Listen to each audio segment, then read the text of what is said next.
रहे हैं K21 news और मैं हूं सवेरा सईद।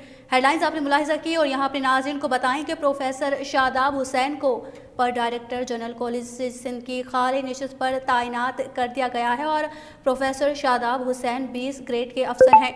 अपने नाज़रीन को अपडेट कर रहे हैं अहम खबर से। आपको बताते जाएं कि प्रोफेसर शादाब हुसैन को पर डायरेक्टर जनरल कॉलेज सिंध की खाली नशिस्त पर तैनात कर दिया गया है और प्रोफेसर शादाब हुसैन 20 ग्रेड के अफसर हैं। आपको अपडेट कर रहे हैं अहम खबर के हवाले से कि जहां प्रोफेसर शादाब हुसैन को पर डायरेक्टर जनरल कॉलेज सिंध की खाली नशिस्त पर तैनात कर दिया गया है और प्रोफेसर शादाब हुसैन 20 ग्रेड के अफसर हैं। आपको बताएं कि प्रोफेसर शादाब हुसैन 20 ग्रेड के अफसर हैं और इसी हवाले से अपने नाज़रीन को एक बार फिर अपडेट करते चलें अहम खबर के हवाले से कि जहां प्रोफेसर शादाब हुसैन को पर डायरेक्टर जनरल कॉलेज सिंध की खाली नशिस्त पर तैनात कर दिया गया है और प्रोफेसर शादाब हुसैन 20 ग्रेड के अफसर हैं। इस हवाले से मज़ीद तफसीलात जानने के लिए हमने रब्ता किया है नुमाइंदा K21 न्यूज़ सैयद जुहेब से।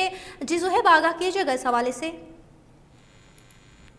जी, ये चीफ सेक्रेटरी सिंध सोहेल अनवर राजपूत की जानिब से एक नोटिफिकेशन निकाला गया है जिसमें प्रोफेसर शादाब हुसैन जो कि 20 ग्रेड के एक ऑफिसर हैं और गवर्नमेंट मुस्लिम साइंस कॉलेज हैदराबाद में प्रिंसिपल की जिम्मेदारियां सर अंजाम दे रहे थे, उनको फौरी तौर पर डायरेक्टर जनरल कॉलेजेस सिंध की खाली जगह पर ट्रांसफर कर दिया गया है। अच्छा, वाज़ेह रहे कि साबिका DG कॉलेजेस मोहम्मद अली मांझी के रिटायरमेंट के बाद ये पोस्ट खाली थी। जी, बहुत शुक्रिया जुहेब तफसीलात से आगाह करने के लिए।